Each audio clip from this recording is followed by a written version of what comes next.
네, 수요일 김장 타임 시간입니다. 장지현 변호사 어서 오세요. 네, 안녕하세요. 네. 반갑습니다. 짝꿍은 어디다 두고 오셨습니까? 그러게 말이에요. 지금 뭐 엘리베이터가 MBC가 좀 느리더라고요. 저도 네. 지난번에 갇혀보니까. 한번 갇히셨군요. 네.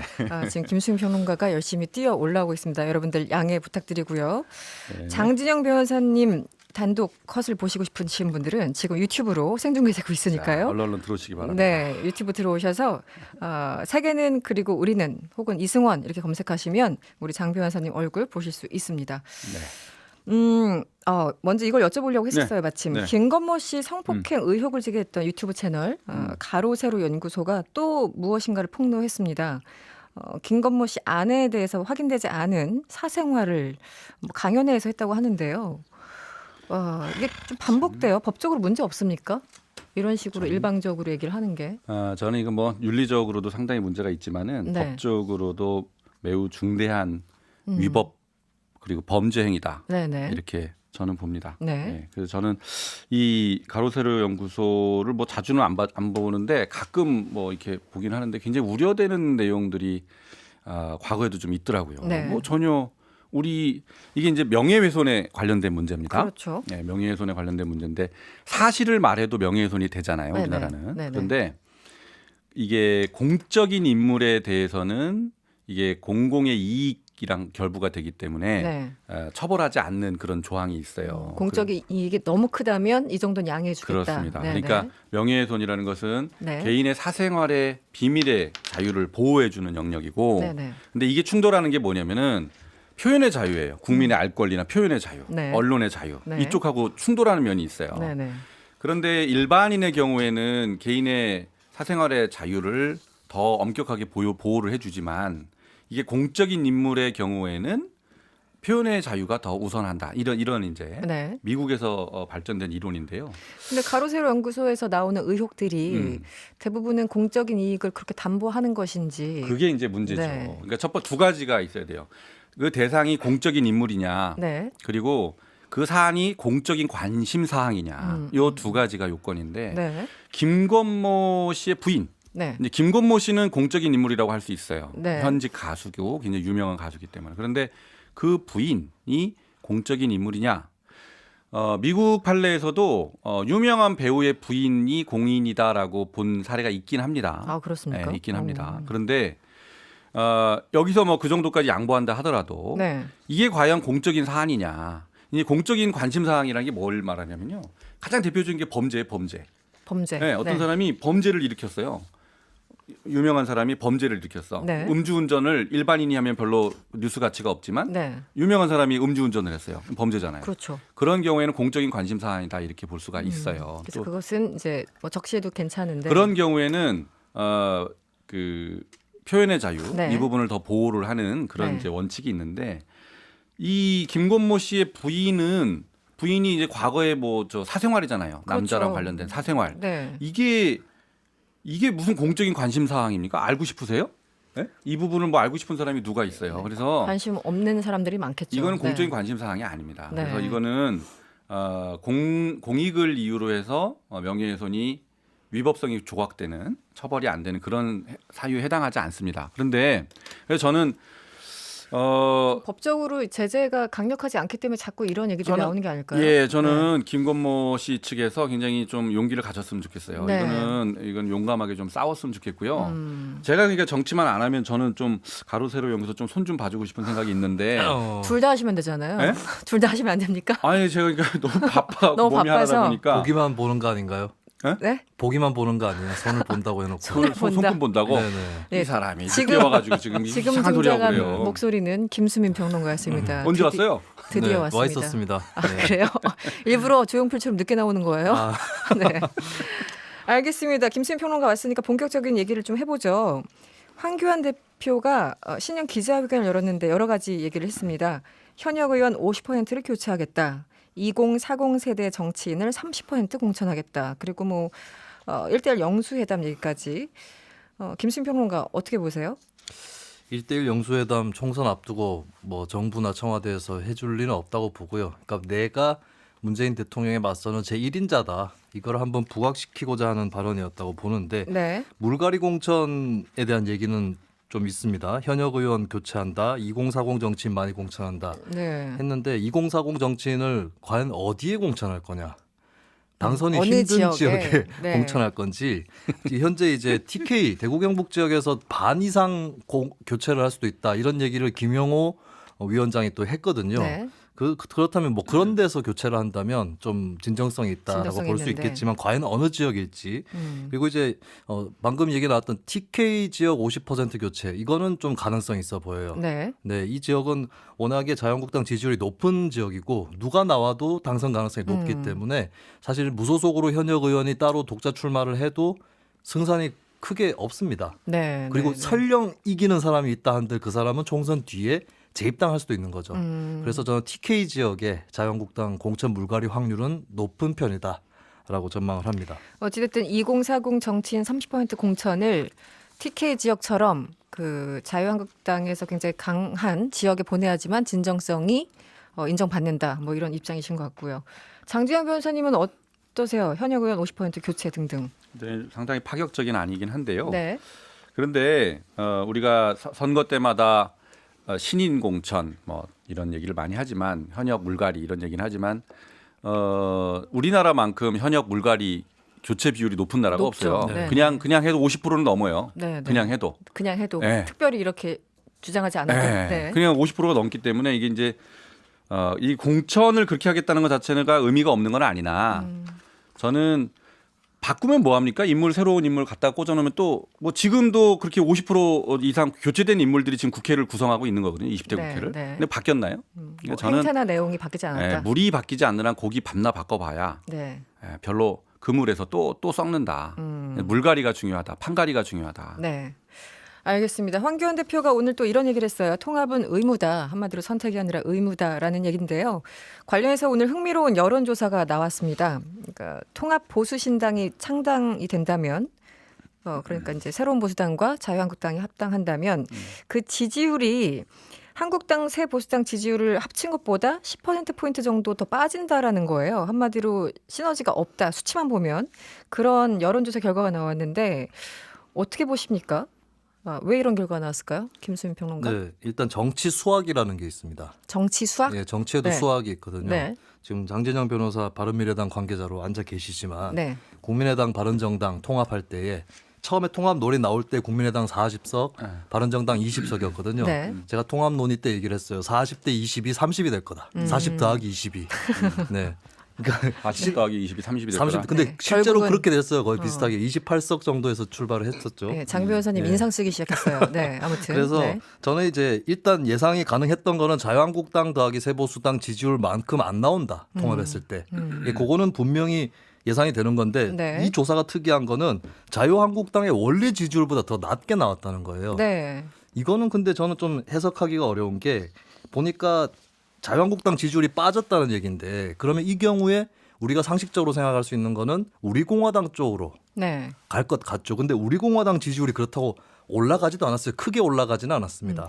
참고로 말씀드리면 현 상태에서 자유한국당 지지율은 32.1% 그리고 새로운 보수당 지지율은 3.8%. 그래서 양당을 이제 단순 합계했을 때 35.9 정도 나와야 되는데 가칭 통합 보수신당 지지율은 25.1%. 그래서 아까 10.8% 포인트 네. 줄어들었다. 그러니까 이렇게 한국당 말씀드린 지지율보다 거예요. 더 낮게 나온 거죠. 그러네요. 통합을 했는데도. 네. 근데 이거는 제가 조사 과정에서 한국당 지지자들이 여기 또 문항에 당들이 되게 많습니다. 이걸 네네. 답하는 과정에서 자기가 눌러야 될 통합보수신당 차례를 놓쳐버린 게 아닌가. 굳이 가설을 대자면 이렇게까지 나올 아직 이유는 머리에 없거든요. 그 박힌 이름이 아니기 때문에 좀 헷갈렸을 수도 있다. 예, 만약에 우리공화당 지지율이 확 올라갔다면은 그 새보수당하고 함께 하는 거에 대한 거부감 때문에 다 옮겨갔다고 해석할 수 있는데 네. 전반적으로 바른미래당, 정의당, 민주평화당까지 전부 지지율이 다 올라가요.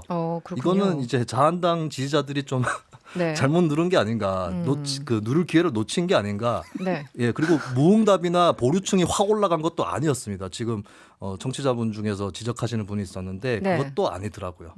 예, 그래서 이 조사 자체가 좀 무리였다라고 봅니다.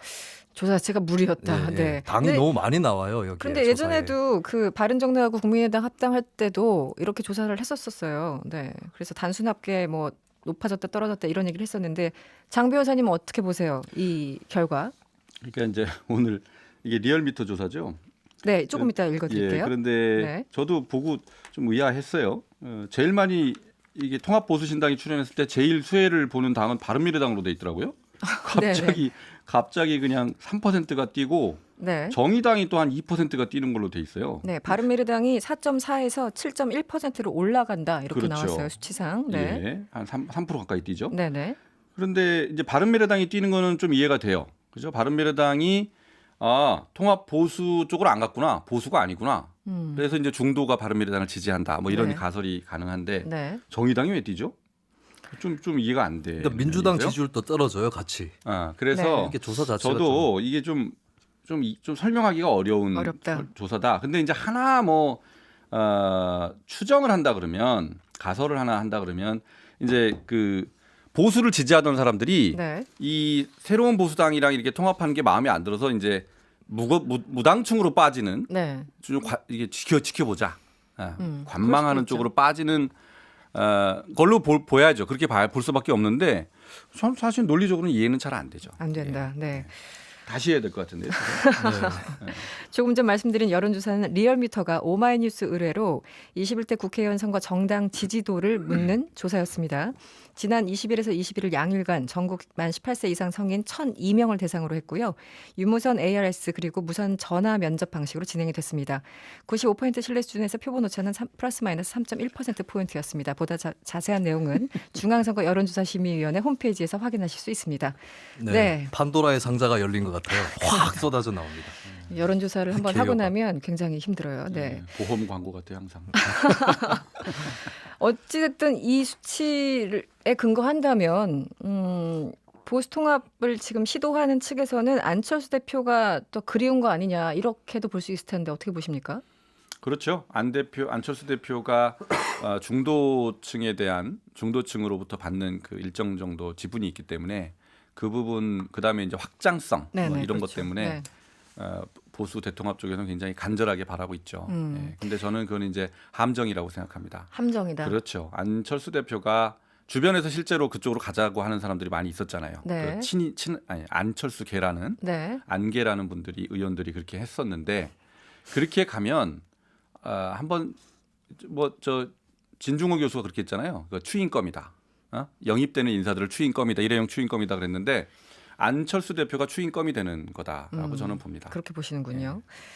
어떻게 보십니까? 안철수 대표가 일단 그 입국하는 공항에서 기자회견을 열었을 때는 명확하게 선을 그은 모습이었는데 확실하게 입장을 밝혔다고 보십니까? 흔들리지 않을 거라 보세요? 김수민 평론가는. 저는 이제 확실하게 입장을 정했다라고 봐요. 하지만 세간에서의 분석이랄까 그리고 일각에서 좀 희망사항이 있습니다. 민주당 계열에서 특히 오히려 안철수가 자한당 들어가 버렸으면 좋겠다. 갔으면 좋겠다. 1대1 구도를 만드는 것이 네. 특히 보면 민주당 절대 승리의 길이거든요.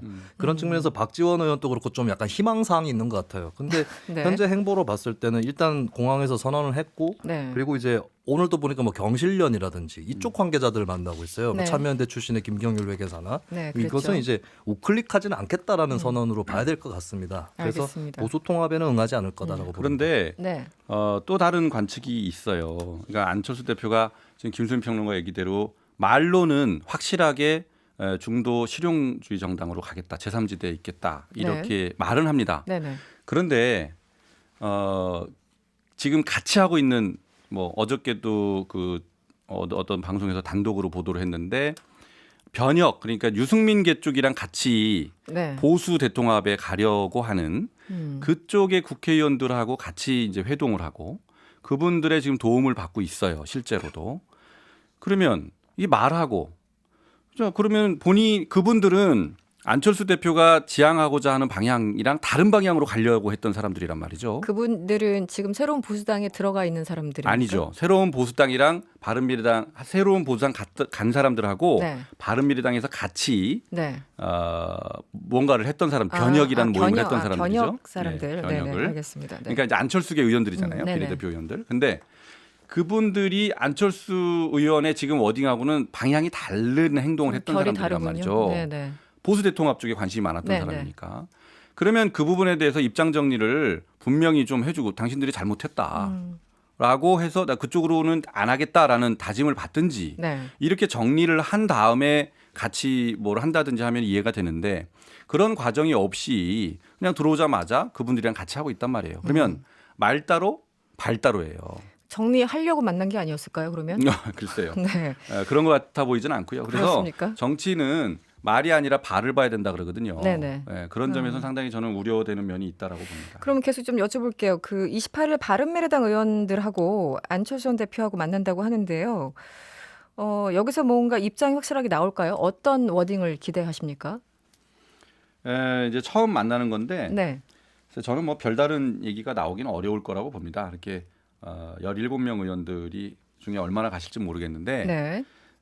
그렇게 이제 큰 모임에서는 그냥 인사 정도 하는 네, 수준을 넘어서는 구체적인 얘기가 나오기는 어렵죠. 이게 소규모로 미리 뭐 사전 조율을 한다든지 네, 그런 네. 것도 없는데 그런데 이제 의원들한테는 이렇게 오늘 문자로 공지가 됐어요.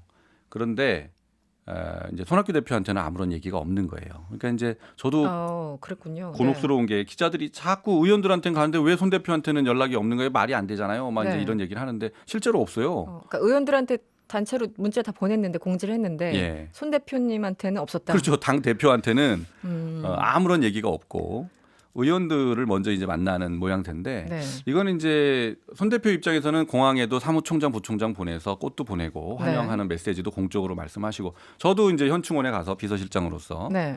인사를 했단 말이죠. 그런데 이제 안 대표가 아무런 대응이 없다는 것은 네. 기자들도 상당히 의아해하고 어, 이건 좀 예의가 아니지 않냐라는 얘기들 하고 있습니다. 어떻게 보세요? 이 메시지는? 네, 평론 한번 해보세요.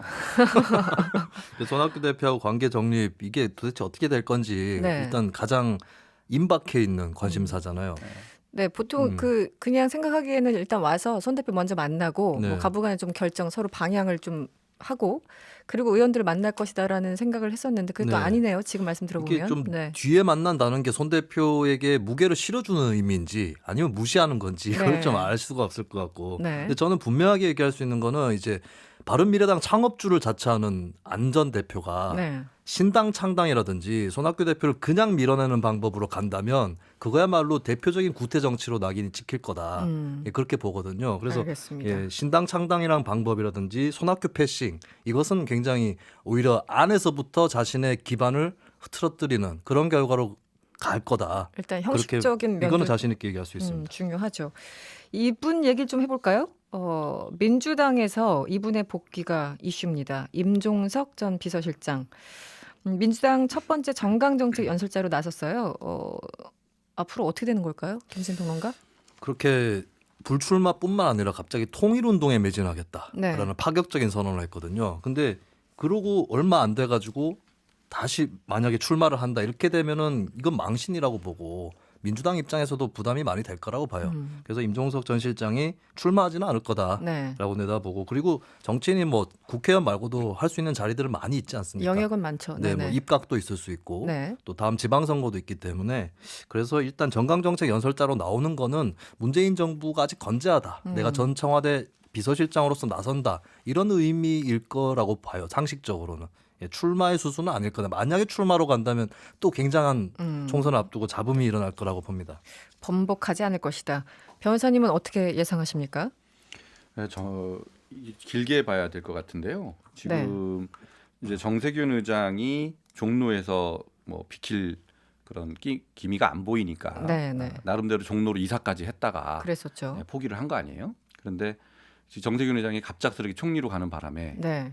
김수민 평론가한테 좀 상의를 했더라면 그 예언을 들었더라면 좋았을 것 같은데. 네. 근데 아무튼 그 총리로 갔다고 해서 바로 또 복귀 선언을 하는 거는 이건 너무 속 보이는 거거든요. 네, 네, 네. 그러니까 길게 보면 자기가 정치를 길게 한다 그러면 그런 히스토리는 남기지 않는 게 이게 훨씬 더 명예로운 거겠죠.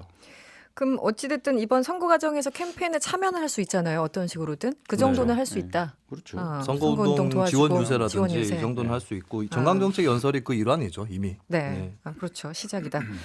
그리고 또 이분도 화제입니다. 노무현 전 대통령 사위죠. 곽상원 변호사. 어르신의 큰 뜻을 이어나가겠다 이렇게 출사표를 던졌어요. 그리고 충북 보은 쪽으로 출마한다 이렇게 얘기를 했는데 이거는 어떻게 보십니까? 저는 민주당이 공천 물갈이를 크게 할 거라고 보지는 않습니다. 공천 룰 자체가 경선 중심이고 네. 하위 20%로 저성과 의원으로 평가받은 의원들도 조금 감점이 될 뿐이거든요. 네, 예전처럼 완전히 탈락시키는 근데 건 거꾸로 아니더라고요. 물갈이 네. 폭은 크지 않지만 몇몇 중요한 인물들을 크게 찍어서 네. 컷오프 시킬 수는 있다. 왜냐? 지금 세습 논란이라든지 이런 것들이 한국 사회에 뜨겁게 달구고 있고 특히 네. 청년층의 불공정에 대한 불만이 높거든요. 네. 그런 의미에서 이게 한두 명이면 모르겠는데 뭐 문석균 씨부터 해서 여러 명이 이렇게 뭐 김홍걸 씨도 있고 네. 네, 이런 이제 2세 정치인들이 계속 나오는 것이 민주당으로서는 부담이 될 거다라고 봅니다. 문희상 의장의 아들 문석균 씨는 지역구를 그대로 물려받는다는 표현은 본인은 안 하죠. 하여튼 그 지역에서 나온다는 거죠. 네, 네, 그렇죠. 어떻게 보십니까? 이 뭐 세습 이게 논란? 이 네. 곽상원 변호사하고 문석균 씨는 저는 엄연히 다른 좀 경우다라고 결은 봐요. 좀 다른 것 같은데. 네. 그러니까 네. 정치인의 자제라고 해서 정치를 하면 안 된다. 하면 세습이다 이렇게 가서는 안 될 것 같아요. 세습이라는 것은 그 부모의 그늘 또는 그 후광에 네네. 힘입어서 자기 노력은 들이지 않고 그냥 프리라이드 네네. 공짜로 탑승하는 그런 거를 이제 우리가 비판을 해야 되지 않겠어요? 그런데 문희상 의장 아들은 명백하게 그런 경우에 해당하죠. 왜냐하면 지역구를 물려받고 네. 아버지가 하던 데를 공백 없이 바로 이어받는 거잖아요. 네네. 이거는 명백하게 프리라이드죠.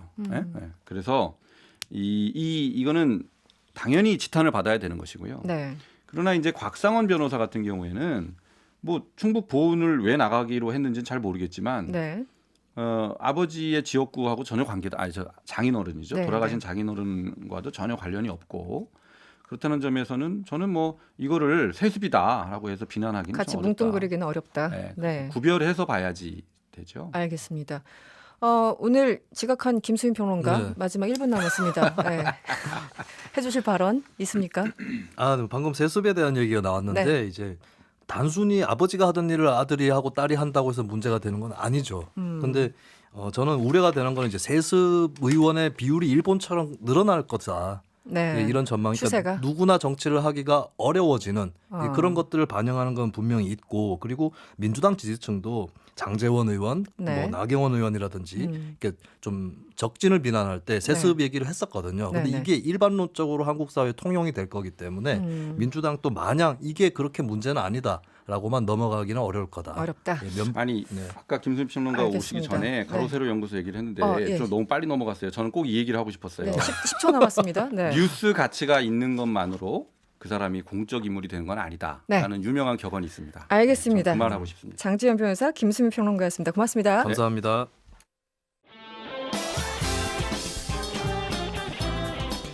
여러분의 퇴근길을 꽉 채워드립니다. 평일 저녁 6시 5분 이승원의 세계는 그리고 우리는